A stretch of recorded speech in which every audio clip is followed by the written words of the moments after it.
clock rolling? Is it out there? It's on there, yeah. Look, we just made it.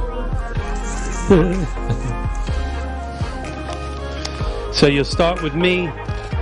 We'll do the normal crap, and then you'll go double screen when I say, and now Justin Hubenak. Hubenak, right? Hubenak, yeah. Hubenak, say it? Hubenak, yeah. This thing on my ear.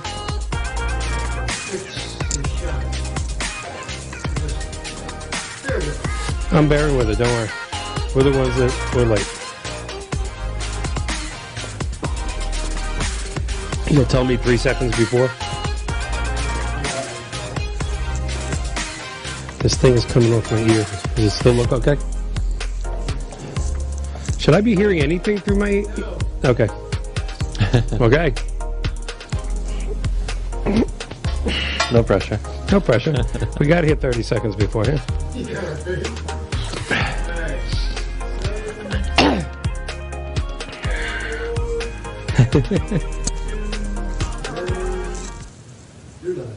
Hello, everybody, and welcome to this week's episode of 62 Who Knew. 62 Who Knew. This is my first time back in the beautiful WeBeam TV studio. God, in 6 months. It feels like I've been gone for years, but it's been, I guess, 6 months, the second week of March. So, yes, it's been 6 months. So, welcome back. Thank you for sticking with us during the COVID-19 crisis. Not that we're done with that crisis, but we're getting there. We had a bunch of repeats in the last 6 months, but yet our audience stuck with us, and we really appreciate that. But the days of repeats and doing it from my house with my children walking by in the back and bad lighting, all over because we're back here in the WeBeam TV studios in Pasco County, Florida. So let's talk about what is 62 Who Knew, and then I want to get to our guest as quickly as possible because this hour is going to go very quickly. As a lot of our shows have included the topic of COVID-19. How could it not? We have talked in the last 6 months as we were all working from our homes about our favorite subject, long-term care insurance, in-home care, reverse mortgages, annuities, Medicare, but everything has been laced around how COVID-19 has affected our lives. And today's show, we're going to take a little bit of a different look on that. We're going to look from the medical standpoint, but let's just say, or let's just do a quick description to people that are joining us for the first time. And what is 62 Who Knew? 62 Who Knew is about the set of circumstances that surrounds longer lifespans. All of us that are becoming, I just turned 62 just a couple of months ago, everybody in the baby boomer range, once you get to that 62-year-old, 58-year-old, 60-year-old point of view, we have the same questions as our fathers, as their fathers. Did I save enough money? Should my house be free and clear? Should I keep my mortgage? Where am I going to get my Medicare supplement in 3 years? Should I invest in annuities or the stock market? The questions are endless, and we have all asked the same questions as we approach that ripe old age of 62 for generations, except for my generation. Except for the baby boomer generation.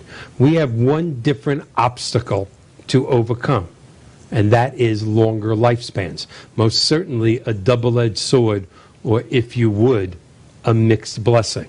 Because if you make it to 62 in this country, make it to 62, the odds are better than 50-50 than you're going to make it to 90. And the odds are only slightly worse than that you're going to make it to 95. And with medical breakthroughs and scientific breakthroughs and things that have happened in the last 20, 30 years and that are about to happen, that number could even be 100. So the premise of this show is, who knew at 62 you could still have half the time you've been here still ahead of you? And less than 0.5% of this great country of the United States of America is capable of making it through that last 30 years with a high quality of life.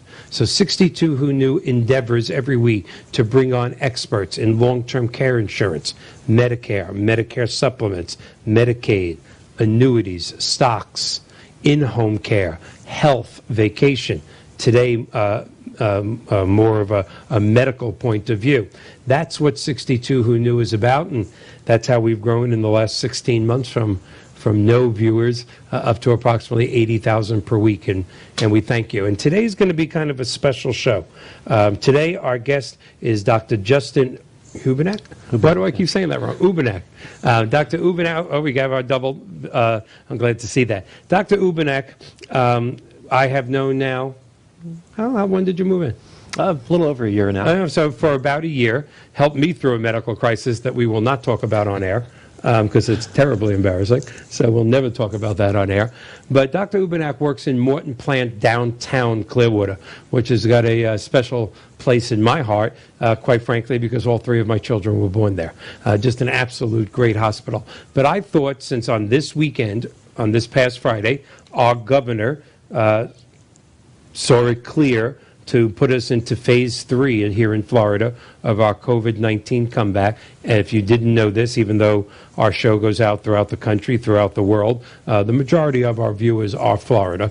We have a lot in Georgia, a lot all over the country, several in other countries. But I wanted to discuss what is going to happen, what has happened, what do we think is going to happen now that bars are open at 100%, public meeting places, movie theaters, sporting events. I also want to go back a few months.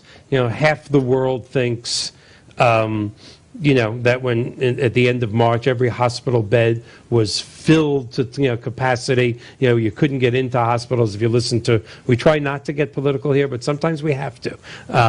If you listen to one half the world is coming to an end, and if you listen to the other half, don't worry about it. But of course, the truth is somewhere in the middle. So let's go back to March for a second. Second week of March, they're closing down the country. Everybody's panicked. Is it going to go from a pandemic to an epidemic? What was Morton Plant Hospital like then? So, yeah, back in March when all of this was going through, as everybody knew by watching Dr. Fauci and all of that, things were a lot different. Things were happening really fast. The virus was spreading really quickly. It was in a community spread kind of stage. Nobody really knew what the numbers actually looked like because the tests still weren't really available. Right. So we just knew that the hospital was getting busier. There were these sick patients, but we really didn't know. It was a very hard place and kind of hard time.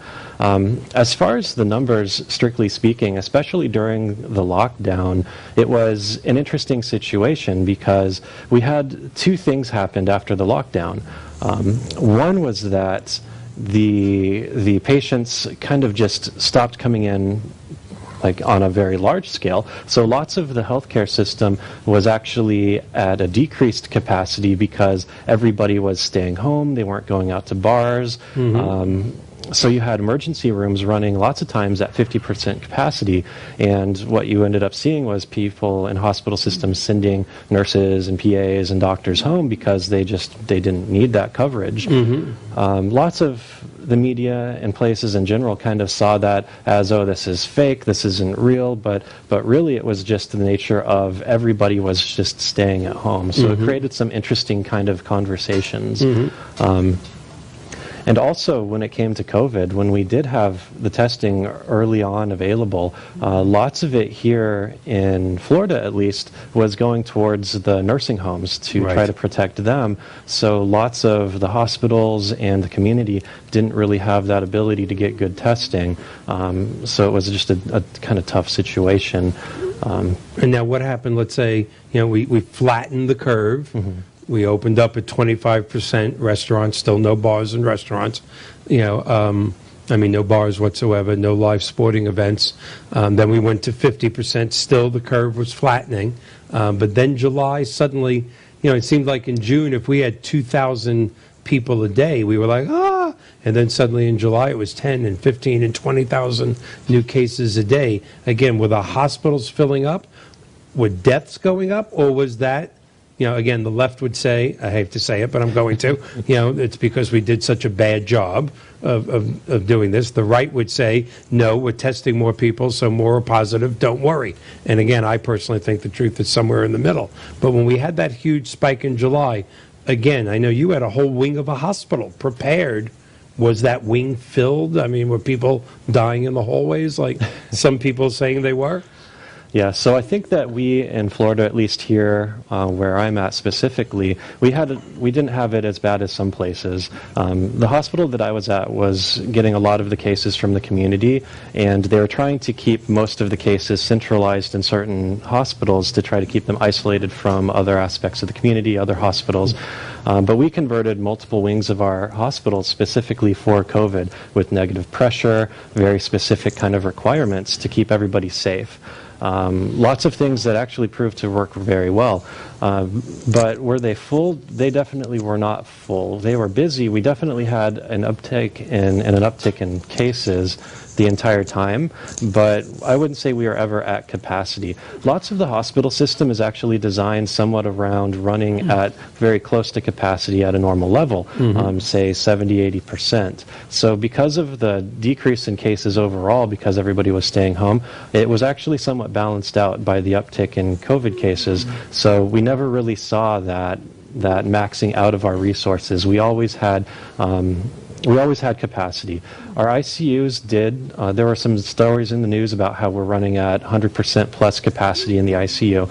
And that is something that happened, but that actually happens lots of times, even just when the snowbirds come back to Florida, you'll see our ICUs fill up past 100% capacity.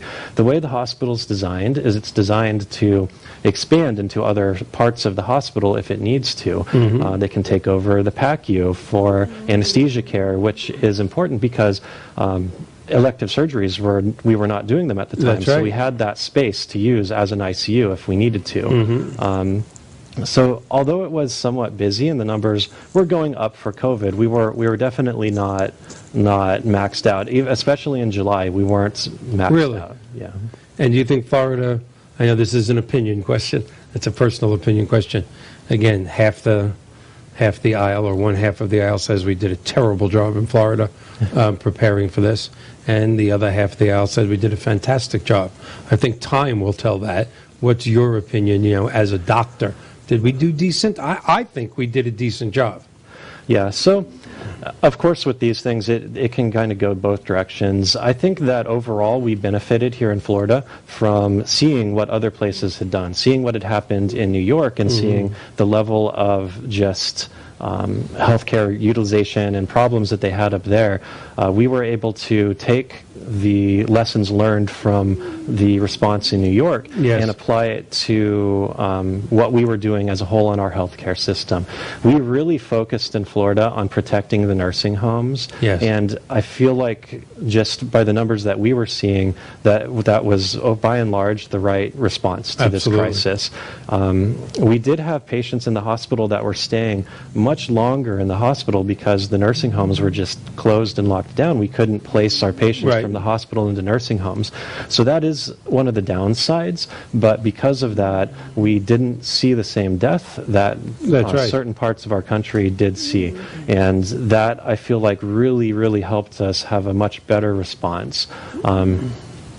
Some of the things, have been negative, but that goes the entire nation. Some people, no matter what. Yeah, the mask mandates, not everybody kind of being on the same page with, which regardless of how you feel about that, it can make things a little more difficult. But by and large, the way that we managed the pandemic, I think we did a very, very good job. I think so too. Now, you and I have had this conversation several times. The mask saves lives. At first I heard that it's just the mask. The mask is protecting the other person. It's not really protecting you, it's protecting the other person. But several doctors, including you, says it protects everybody. Yeah. So the evidence, of course, is always controversial on masks. And I think one of the things that the public is finally experiencing now firsthand with just the availability of information and how quick everything's changing is people are seeing that scientific method in person, and it's flawed. It started off, we didn't know if this was something that was transmitted via the air or via contact, so putting a mask on your face and now you're going to be touching your face and touching all these other things could have been the worst thing ever, and it could have increased transmission. As we went forward, we learned that the airborne spread was actually a little bit more concerning. So these masks actually did help very significantly. So you can get this airborne? Yeah, It's funny, there are many people that think you can't. Yeah, so they call it droplet is what it is. So kind of like the flu, is it's spread by droplets. But the difference between droplet and airborne is actually probably less than most people think. Something airborne, say measles, is something where if you walk into the same room with somebody that's just breathing, then you're very likely to be exposed and contract the virus. That's true, real airborne. But droplet is very similar. If you walk into a room where somebody has coughed or has sneezed that has COVID, that room is now contaminated for the next few hours while the droplets settle. So although it's not technically airborne, it's a very, very close distinction that you have to kind of make. And the masks do a very good job with protecting the droplets. All right, just so the audience knows, we did bad. We got here like a minute before showtime, and usually we get here a good half hour, 45 minutes, but there was traffic, and the host is whining right now about why we were late, but we were late. And I went right into the show because, like I said, you're going to be surprised how quick this hour goes. But usually my first question, I didn't get a chance to do your background, which is a fantastic background, but which I'm going to let you do a little. But I always ask every guest the same exact question in the beginning, and I didn't do that. So we're going to go backwards a little and ask you what made you become a doctor, because that is a tremendous commitment of life. It's a tremendous amount of work. It's a tremendous infraction on your personal life. And of course, I know I was at this great man's wedding and his beautiful wife. You're planning on having a family, but that beeper can go off at any time. And Janie's going to get left home with the 6 kids. How many you plan on having? Not 6. Not 6. Okay, so there won't be any Brady Bunch. But still, this is a life commitment. And some people say, hey, at a certain point in your career, you're going to be making a lot of money. But if there's no free time to spend it and have fun with it, that's really not a great thing. So tell me really and truly, what made you become a doctor? So I had an interesting kind of background, I suppose, because I was actually an engineer before I decided to go into medicine. You drove a train? No, not that kind of engineer, I'm sorry. Yeah, chemical engineer. So I was always into kind of the science and the math and that sort of thing. What really drove me to medicine was the humanity, like the personal side of it. Just being able to get the personal interaction with people, talking, helping people more directly. I've always really been driven by that kind of internally. And sitting at a computer doing numbers and design just really didn't do it. So I actually went back to school for medicine after kind of starting a career in engineering because I just really enjoy working with people. And the life-work balance is a little bit more difficult, but I'm focused more on the primary care, direct patient care kind of side. Currently finishing my residency, so we go all out into the community and do all different types of things, which has just been nothing but a blessing and an amazing experience for me. I wouldn't trade it for anything. That's and I know you were especially impressed with the USF, what is it, Morsani? Is that how you say it? With that group and why you went to them. What was there about that group? Yeah, so as far as medicine goes, it's a long process, and you start in medical school, and I did my medical school in Texas, at Texas A&M, and when you finish medical school, you go into your residency program for your specialty, and you're licensed, you're a doctor, but in order to be eligible for the boards, you must complete a residency. So when I was looking at residencies, I was looking, of course, a lot in Texas, a lot Which is where you're originally from? Yes, where I'm originally from. A lot on the East Coast, a lot on the West Coast, and I really, what we were talking about, kind of with that life-work balance, the USF Morsani program here in Clearwater and in Tampa really, really impressed me because they have a great experiences clinically, great hospitals that we go through and work very closely with, but yet you still have the lifestyle, the ability to spend time with your family, and it's not just work. There's still some time. Yeah, that's fine. Well, I see you tooling around with the cars and the motorcycle and yeah. So it's now you were one of those many people that had a very, very huge wedding planned, and COVID-19 kind of screwed that all up. Yeah, that was all kinds of fun. So my wife especially, I think, wasn't very thrilled. We were planning on getting married back in around May, and unfortunately, come March, all of the COVID started happening. We tried to keep it as long as we could, but when everything was peaking, it just wasn't responsible to keep it. So we delayed it a couple months in an attempt to try to see if the numbers would get better. They didn't, so it was a little bit different. Yeah, my wife, I tried to pitch the idea of doing something like this, like a live stream wedding, masked up, something like that. She said no. Yeah. And then I asked her if we could. Then we need to delay it. She also said no. So I wasn't really sure where we were going. But it ended up beautiful. It was a beautiful ceremony on the beach. Nice breezy day. It was incredible. All right. Well, I'm sorry I didn't ask you in the beginning because I should have. We came in here like a fury and started the show. All right. I know in your rotation you've worked the clinic, you work the emergency room. What happens when, I shouldn't say what happens, did you experience babies being born with moms being tested positive for COVID? Does that mean the baby has to have it or not necessarily? So I have experienced that, yes. As part of the program, we, of course, spend a lot of time in the hospital going to multiple different areas, which actually made it difficult during COVID due to the fact that as residents we're exposed to every single level of health care. But as far as the OB side and babies, there were mothers that have been tested positive who are carrying children, and some of those babies also tested positive when they were born. What does that mean? So to the baby? To the baby, that's good. So to the baby, the ones that I've seen born positive, they've all done very, very well. When this all first started and nobody really knew what was going on, they typically brought them to the intensive care just to kind of monitor them. And all of the babies that I saw, which wasn't, it's kind of anecdotal, it's a small number, so I don't want to say it's like statistically significant. Of course, anything can always happen.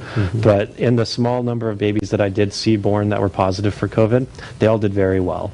The mothers were a little bit more of a difficult situation simply because of the nature of COVID. Predisposes you to a lot of risks that you're already much higher at once you've given birth. Yeah. But so there's more risk to the mother than there is to the baby. Definitely. Well, and did you see any bad circumstances? I did. I'm not sure how much I can go into. No, I know, of course. But there was one. Nobody lost their life during birth? Some people have lost their life during birth or afterwards. The nature of the virus is that it's not just respiratory, it also affects your blood and your circulatory system. And the problem is that when you've given birth, you have two things going on for you. You are at a much higher risk of bleeding because you just gave birth, of course, and also just a lot of the changes. There's a much higher demand on your heart after birth too, and we had a mother come in. She was a little bit older, and she was a little bit at risk for kind of bleeding and all those types of things. She ended up having very significant COVID symptoms when she gave birth, and she had some complications afterwards that were kind of unfortunate. Oh my God! But, gives me the chills. That's not normal. That was the one case that I know of. But, I have a lot more questions, but when I hear people say, and I mean relatively intelligent people, not dummies, it's just like the flu. Why is everybody making such a big deal? We didn't act like this way, for the bird flu. We didn't act this way for this. Why is everybody getting so carried away? I don't know any moms in my life that had the flu and passed the flu on to the baby, or died during birth, or ended up on a respirator. What do you say to those people? It's like the flu. Why is everybody making a big deal? Tell me the real differences between this and the flu. Well, the thing about the flu is a lot of people have had it. There's a lot of immunity to the flu out there. This is a novel virus. So that means that by and large, not many people have been exposed to anything that's like this virus in the past. And the response that you can have to it is very variable. Some people have very few symptoms when they come in and they test positive. They can test positive for an entire month. Was that asymptomatic? Yeah, and they're asymptomatic. Versus other people can test positive and have very severe symptoms. It's much different in that regard. The flu is a big killer. It hurts people every year. But COVID is much more of a unpredictable course. And just the fact that very few people have any natural immunity to it makes it a lot different and a lot more difficult to manage from that perspective. Is it more vicious? I've been told by some doctors that we've had on, and I've had the Weizmann Institute from Israel on several times. Is it more vicious when it attacks your lungs and heart than the flu, or is that a lack of immunity that's making it more vicious, or is it a combination of both? Yeah, so I think it's a combination of both, and just the nature of this virus. The research is still very new, so we still have a lot to learn about this virus and the way that it affects us. But there have been lots of information that was coming out initially on how it evokes this secondary reactions, where it's not the virus itself that's causing the damage, but the immune response to it can sometimes be too much and overwhelming for the system. And as far as the lung disease that it causes, it can be very significant.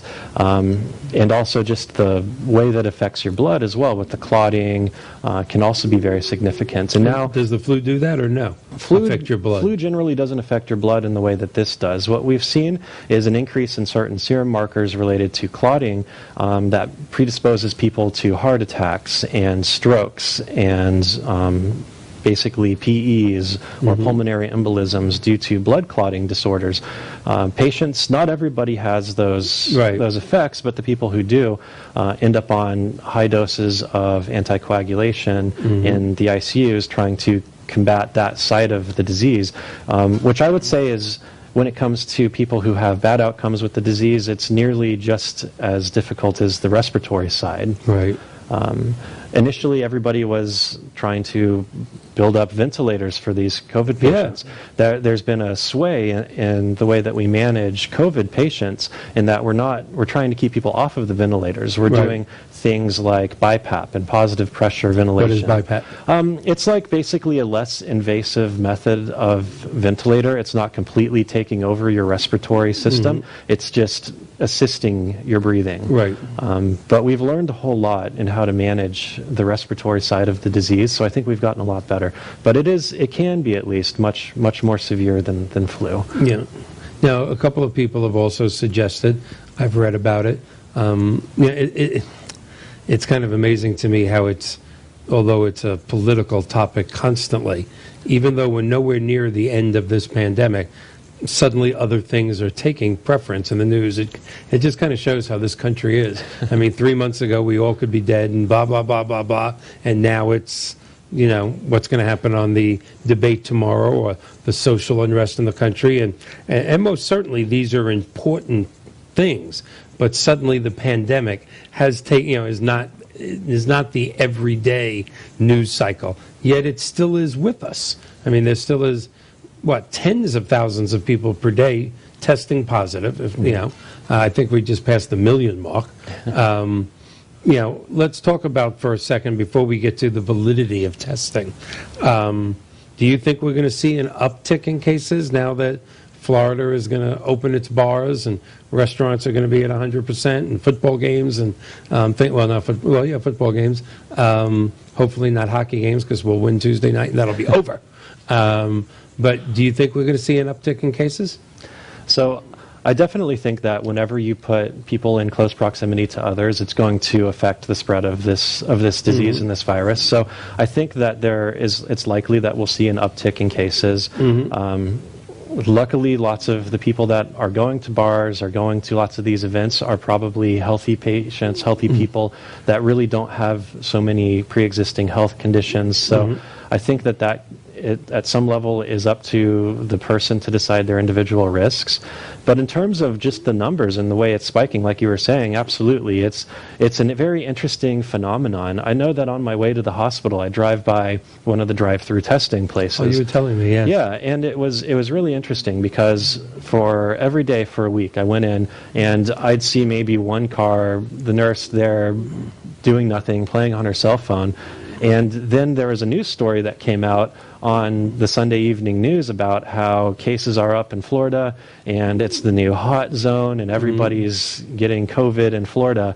And I kid you not, the next day when I was driving to the hospital, there was a line across the street of cars waiting to get testing. So I think there's a lot of motivators for people to get tested, and one of those is the news media, the things that we watch, it's always the things the that news. we expose ourselves It's always, to. they love the negative stuff. Yeah. That's a show unto itself. Yeah, and at a certain level, the more you test, the more positives you're going to find. Well, yeah, that's another thing that people, numbers, well, there's an old expression, numbers, wait a minute, liars figure.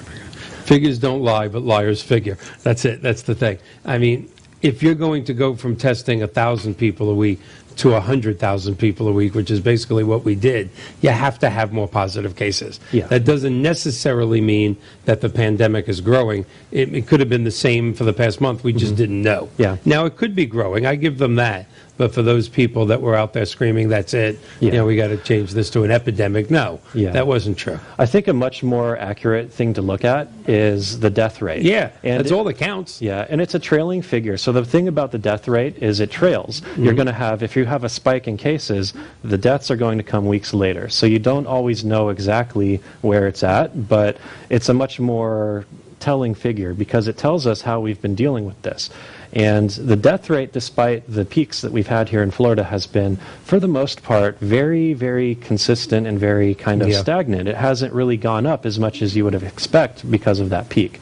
So I think that shows, one, the fact that we've learned a lot on how to manage this virus and how to take care of people that are sick with it. And two, that maybe it's a possibility that these spikes in cases may have been related to testing and those numbers as well, and the more wider availability of testing to the public. Now, again, I'm not on the side of we shouldn't pay attention to this. I think we have to be very, very vigilant about this for some time to come. But as you said, I think the deaths in Florida, if you then minus or deducted the older people in the facilities, I think the deaths in Florida would be in some of the lowest in the country. Yeah. And that's, the numbers actually do support that. Our numbers for deaths here in Florida have been actually very astounding in some ways. We have one of the more elderly populations here in Florida. We have a lot of comorbidities here with diabetes and the good soul food that we have here in the South, but yet our death rate has been very, very low considering. I think that is a testament to how good of a job we've done protecting our nursing homes and just the general response to everybody in the area who I was actually very impressed.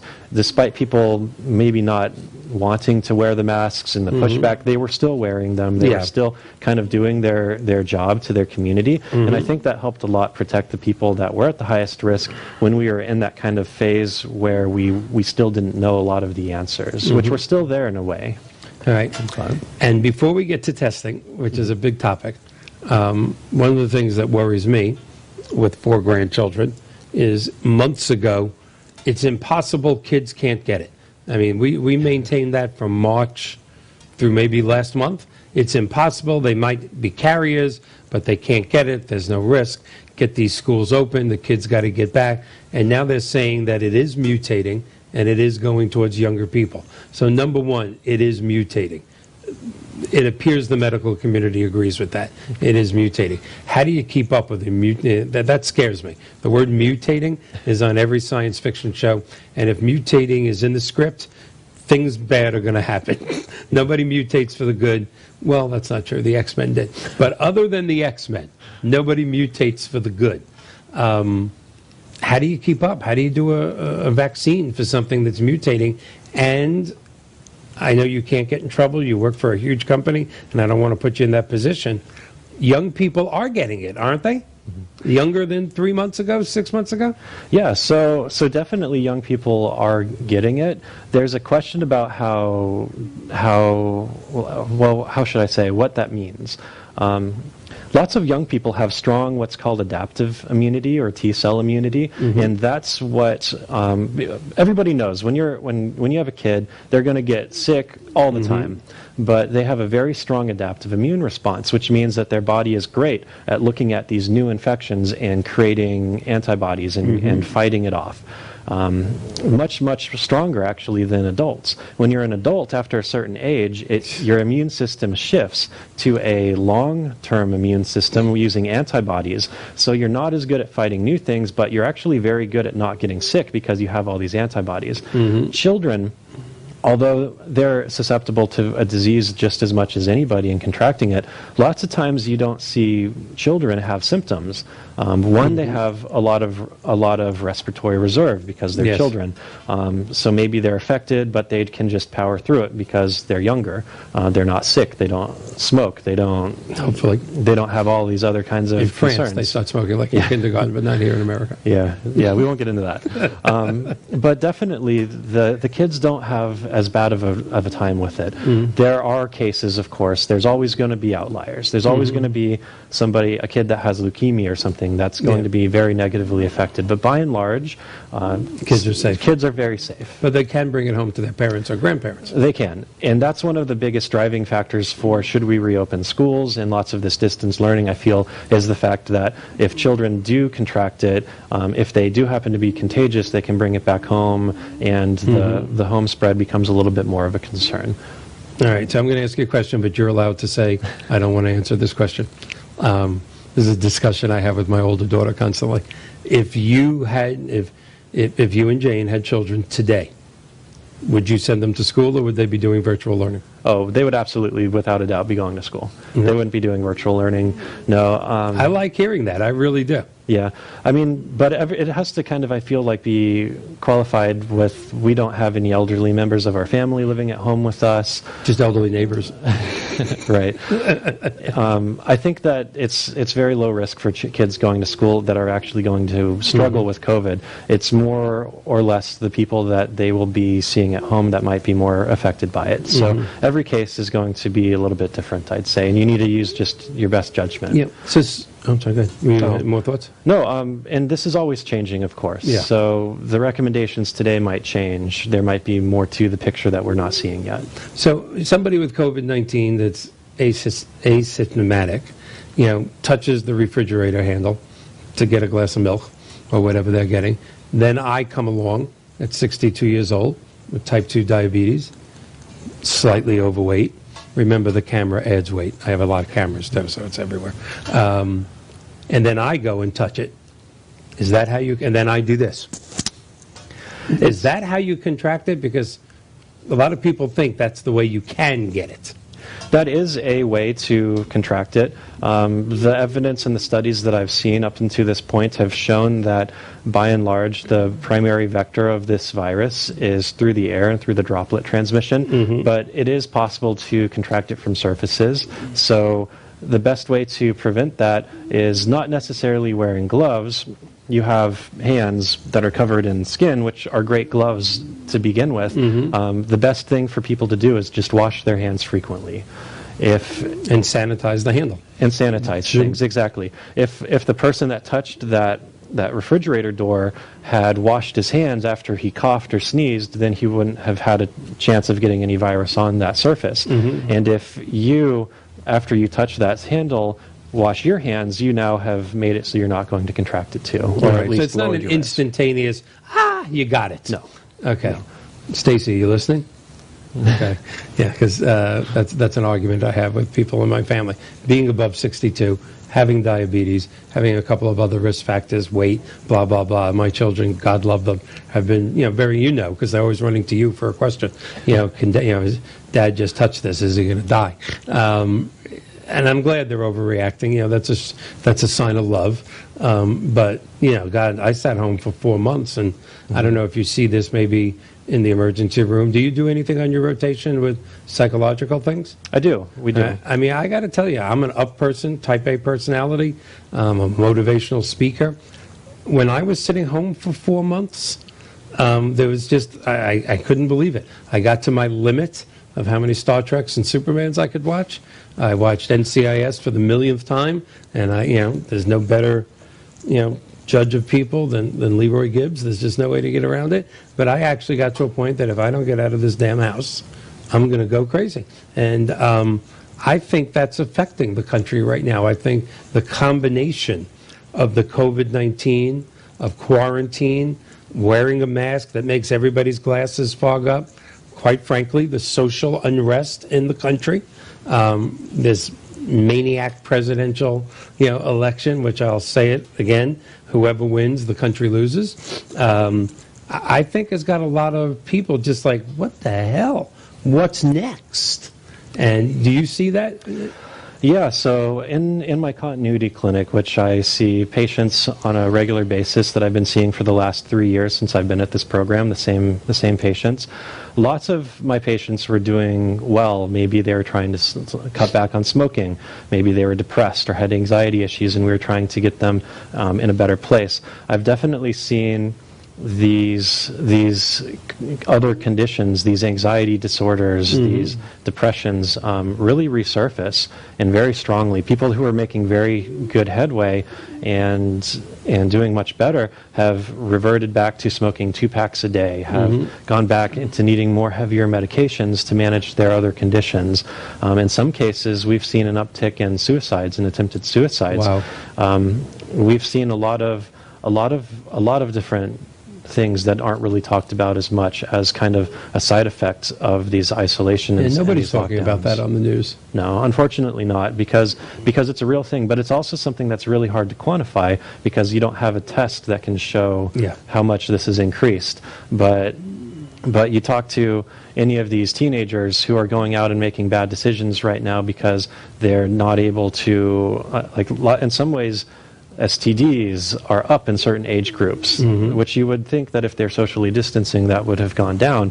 But in fact, in some cases, that's actually gone up. And risk-taking behavior because there's no outlet right now.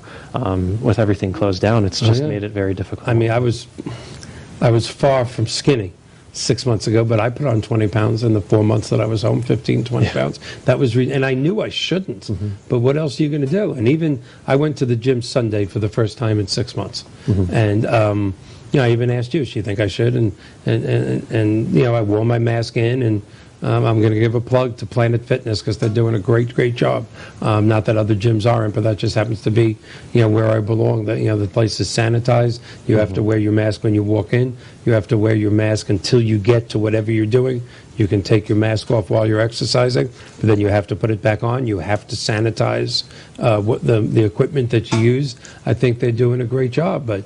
For 6 months, I said to myself, should I not? Is the gym going to be an incubator?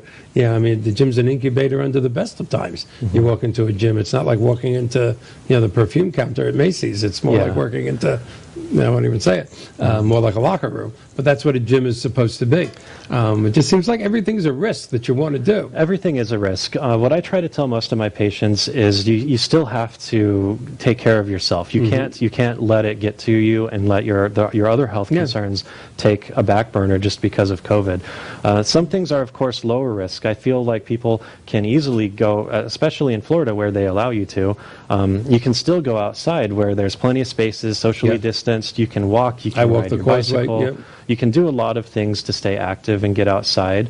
Gyms are a thing that's a little bit more difficult to say, but masks definitely are helpful. The fact that they're all using their sanitizers is good.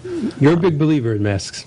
I am. I'm a big believer in masks. I saw it firsthand at the hospital before we implemented. Is everybody listening? Is everybody listening now? Listen to this. This is a doctor, not an insurance salesman. Not that, oh my God, all the insurance people I've ever had on the show are going, why did he say that? But this is a doctor. Look, he's got a white coat and everything. Listen to what he's. Did you rent that white coat or is that yours? This is one of many. Oh, it has your name on it. It does. Listen to what he's saying. Listen. What camera am I at? Listen to what he's saying. Go. So, the story that I tell people when it comes to masks is just my experiences with them. At the start of the pandemic, I was in the hospital. We had some of the people in my program were out under investigation when all of this started, and everybody was freaking out. So I was working extra shifts and extra what kind time. of investigation? Just if you had a fever back in March, then you took 2 weeks off from the Not program. Not for murder or anything No, like that. no, Okay. because we didn't have a good test. So if anybody had a cough, you'd go home and be isolated just to reduce the risk of spreading it to other people.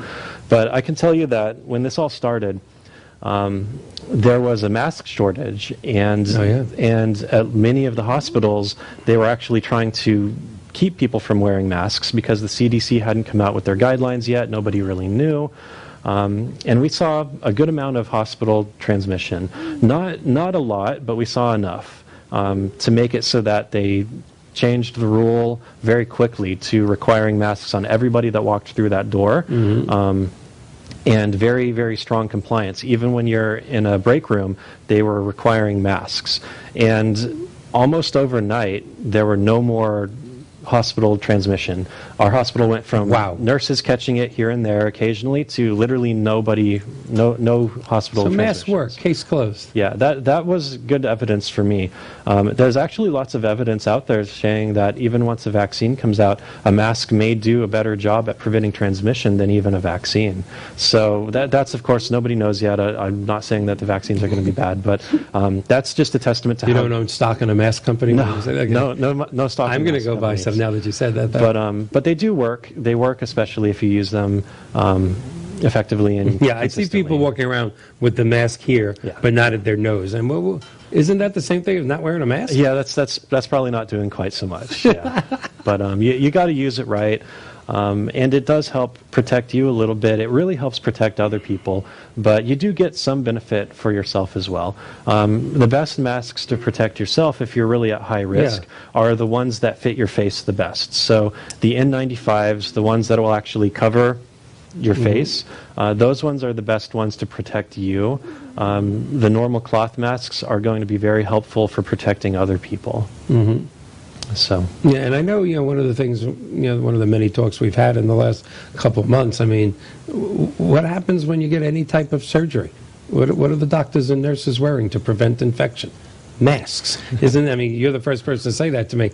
But I mean, it's so obvious. Well, masks don't help. Then why do they wear them in operating rooms if they don't help? They prevent infection. Yeah, they keep the field from getting contaminated. And again, you have something that's spread through droplets. Me talking right now, the droplets are going out and landing on this table. If we had a mask on, they'd be, by and large, confined to the mask. So that would do a very good job for protecting surfaces, for protecting spread, that sort of thing. All right, so let's talk about the validity of the testing. Everybody, a story started, and I'm sure it happened. People were online to get a test. They had already registered. They decided not to wait because it was so long. They go home, and the next day they get a call that they all tested positive. And this is absolute proof that the testing is fixed. It's to scare the country.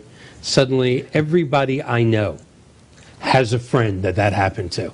And I'm going to call bullshit. This is the internet, so I'm allowed. I'm going to call bullshit.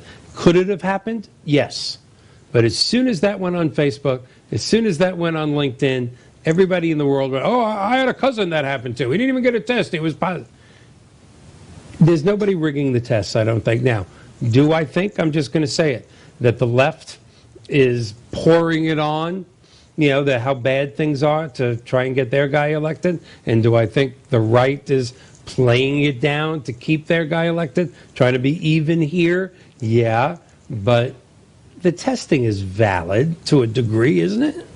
So, yeah, that's an interesting question. Like, I guess I'm one of the rare people that exists in that bubble where I don't know anybody that didn't get a test and got a positive result. Isn't that amazing? So, yeah. So maybe I'm just the one person that doesn't have that friend that happened to. But I feel like lots of times those stories can kind of get either taken out of context or kind of just develop their own, like a life of their own.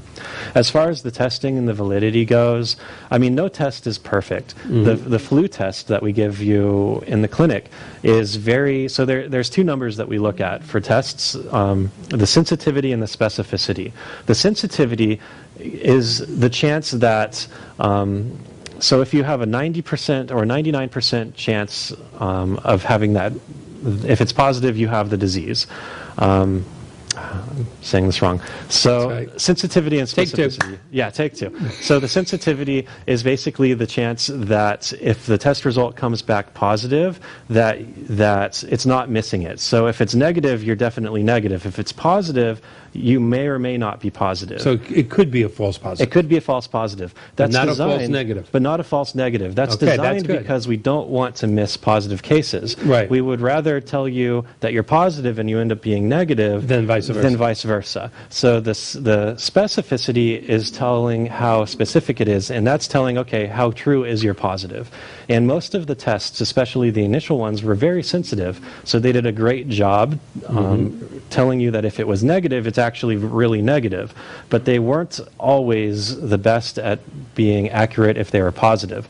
But it's for that same reason. You don't want to miss somebody who might have the disease. Yeah. And as we've gone on, they've gotten better. The fast tests, the rapid tests are So let's talk notoriously about the worse. different types of tests. First, Sure. I've heard that the only test for a while was sticking a Q-tip up your nose till it touched the top of your head.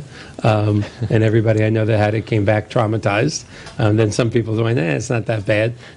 Is that today still the most common test? The big Q-tip? Is that both sides? Do you have to do both sides? You don't have to do both sides. It's nasal pharyngeal is what they say. What is it because called? Nasal pharyngeal. So Okay. they go into the back of your nasal passage. Yeah. The stick's about yay long or so, and yeah, it tickles your brain. It's deep in there. Tickles? I don't think nobody's used that word when they described it to me. But it's the most common one because it's the most accurate. It is the most accurate, even to today. Where the virus replicates is in your mucous membranes, is in your airways. So the best place to get a sample is all the way back there. That's been the case with all respiratory viruses for a long time. When you're swabbed for the flu, it's the same swab. This isn't a different COVID swab. This is the same swab that we've used. Because I got tested for the flu and not too long ago when I was, and it went up there, but it didn't tickle my brain. I have friends coming home going, "That's the worst thing I've ever had in my life." Did they just have a mean doctor? Yeah, well, so there's always, of course, different versions of flu tests too. But He's cleaning his shoes up there. I mean, what is he doing? so there's different types of tests. Of course, some of them you can just take a nasal secretion. Some tests don't go all the way in, but the most accurate tests are always the ones that go all the way back and get a very good. And now sample. there's a blood test. There's a blood test now. The blood tests are also very accurate. I would say that they are, in some ways, the most accurate, Really? but their use is a little bit different. For the blood tests, you're looking at antibodies. And in order for your antibodies to be positive, you have to have produced antibodies. So there's a lag time between when you actually catch the disease And develop antibodies. So you can be symptomatic with the disease and test negative for antibodies because you haven't had enough time for your body to develop that response yet. So it's not always the best test depending on the circumstances. So if I have to get tested, discomfort aside, I should do the nasal one. The nasal one will tell you if you have the virus right now. The stress never ends. Yeah. The negative to the nasal tests are once you've recovered, they won't necessarily show positive because you don't have active virus anymore. So there's pluses and minuses to each test. Really, my advice would be talk to your doctor, and they'll be able to kind of yeah, exactly. And they'll be able to kind of help guide you in which test you need, should you get it. A lot of people want to get the antibody test because they want to know if they're immune, which is a whole other can of worms. So are they really immune? I mean, boom, that's it. You have the antibodies, you never can get it. So that's on the fence right now because we were talking about mutation and the chance of that. All viruses will mutate. All living things mutate. That's why children aren't exactly like their parents, right? Because of differences in genetics. With COVID, there's a chance that it can mutate. There's a chance that just because you caught the disease doesn't mean you're immune. But in most cases, and if we take the flu, for example, which does mutate, just because you've caught it, you do have at least some immunity to it. You have some cross immunity to other strains. So I think if we treat COVID like every other virus that we know, which evidence shows that it's like most other viruses, it's a little bit more dangerous, it's a little bit more contagious, but it's still a viral process, just like everything. So if you do have it, there is evidence that shows that you do have some at least partial immunity to that same strain. Can you get it twice? So that's a good question. Some of these people who have gotten it twice may have been the fact that these tests had a false positive. So some people that may have gotten it twice may have only caught it once. But on the other side of the coin, it is possible that there might be different strains. The strain in Italy versus the strain in the U.S. might be slightly different, and you might be able to catch Italy's that. comes with sauce. Exactly. better pastas out there. Yeah. So it is possible. It's reasonable to say that you can catch it twice, but I would say that that's not something that we know for sure yet. The evidence still isn't very strong either way in that. All right, let's talk about the future vaccine. We don't have much time left. It's amazing how the hour goes by, isn't it? Because I have like 20 more questions for you, but we'll end with this question, with this one. You know, there's a vaccine coming. My sphere of influence or breadth of people that are on this show, which is who I trust implicitly, do not think it's in the immediate future, but it's coming in a timely basis. How does someone have confidence in that vaccine when, in fact, when you get a flu shot, your own doctor will tell you it's a 1 in 100 shot that, a 1 in 100 chance that you're getting injected with the strain of flu that you might possibly get. It helps to get it, but it's no guarantee. Is that what this is going to be? That, yeah, this might help and maybe not, because the flu vaccine doesn't necessarily help you not get the flu. Yeah, so with the flu vaccine, you have 4 different strains, usually in the quadrivalent one, that they kind of predict which strains are going to be the most common for your area, and they try to give you a vaccine against those. With COVID, they don't really have that many strains yet. Despite the fact that there might be some minor mutations, by and large, the COVID virus is just COVID-19 right now. So any vaccine developed against COVID should do pretty good against it, depending on the actual efficacy of the vaccine, which is yet to be shown. We don't have any information on that. But at this point, I don't think it can be really assumed that it's going to be another flu shot. It might be much better than that. Well, that's good. Guys, we got just about 45 seconds left of the hour, which is amazing to me. I hope you'll consider coming back, because I still had so many more questions. And again, I thank you for doing this. It's a pleasure knowing you. It's a pleasure being your neighbor. And it was great to get a doctor's opinion without, Dr. Democrat or Dr. Republican or just a doctor's opinion. And I hope everybody paid attention to the mask section, of what you said about masks. Masks help. I don't know if I'm going to take off my mask in the near future in private places, but be that as it may. With 15 seconds left, thank you, everybody. We're back in the studio. Unless there's a huge increase in COVID-19 cases, this is where we're going to stay. No more repeats. Lots of great people lined up between now and the end of the year. Thank you for being with 62 Who Knew. We'll see you next week.